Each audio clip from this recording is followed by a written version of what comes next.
Jordi Sevilla y Lorenzo Bernaldo de Quirós son dos de los economistas más contrastados de nuestro país, aunque su visión de la crisis es bien distinta. Lo dejan claro en sus diferentes respuestas para las mismas preguntas. Por ejemplo, ¿cuándo va a terminar esta crisis? Bueno, yo creo que lo peor ha pasado. Yo creo que efectivamente incluso este año podemos tener un resultado algo más optimista de lo que se está dando, en torno a un crecimiento del 0% o ligeramente positivo.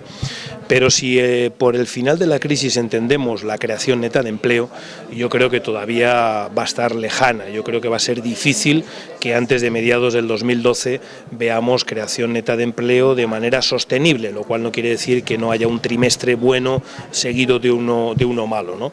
Sí es bueno, insisto, en que la gente tenga claro que lo peor ha pasado, pero nos queda todavía mucho recorrido de crecimiento lento, de crecimiento lánguido y de crecimiento escaso. Yo creo que es, ¿qué entendemos por final de crisis? Si entendemos por final de crisis una recuperación del empleo, no se va a producir bajo ningún concepto en esta legislatura.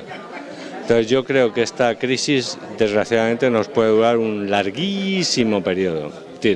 Podemos tener, llevamos ya dos años y medio, y podemos tener perfectamente otros 3 o 4. ¿Qué medidas, por cierto, adoptarían ambos para que mejore la situación en estos momentos? Yo creo que hay que desatascar el mercado del crédito financiero. Yo creo que la banca pública debería de intervenir comprando activos tóxicos. Es algo que se ha hecho en otros momentos en otros países a cambio de que los bancos reactiven el crédito. Y yo creo que hay que bajar las cotizaciones sociales de una manera importante. Esa tiene que ser nuestra devaluación interna. Esa tiene que ser nuestra medida de lucha contra la pérdida de competitividad que hemos experimentado, y financiar las pensiones de una manera distinta en la que la riqueza pese algo más de lo que pesa en este momento. Creo que esas son dos medidas urgentes que necesitamos para recuperar la competitividad perdida. Un ajuste del gasto público brutal, una liberalización de los mercados y nunca subir los impuestos. Es decir, subir los impuestos en una situación recesiva equivale a llegar a un país a la catástrofe, y eso tenemos una experiencia enorme. Entonces yo creo que ahí tienes un problema básicamente de que es un problema de voluntad política del gobierno y convicción sobre lo que hay que hacer, y entonces yo creo que desgraciadamente España va a tener una década perdida. Y por último, ¿qué porcentaje de culpa tiene en esta crisis el gobierno Zapatero?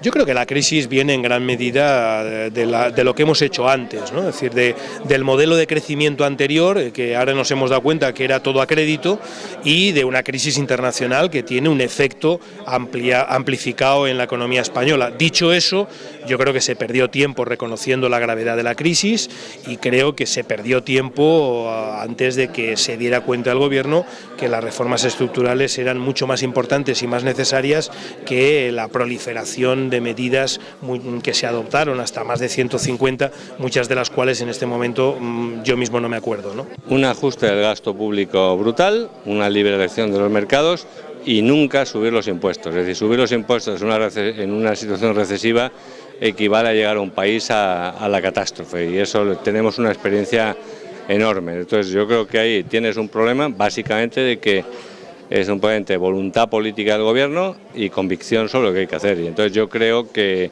desgraciadamente España va a tener una década perdida. Todas estas opiniones se encuentran en la publicación que ambos han escrito y se titula ¿Mercado o Estado?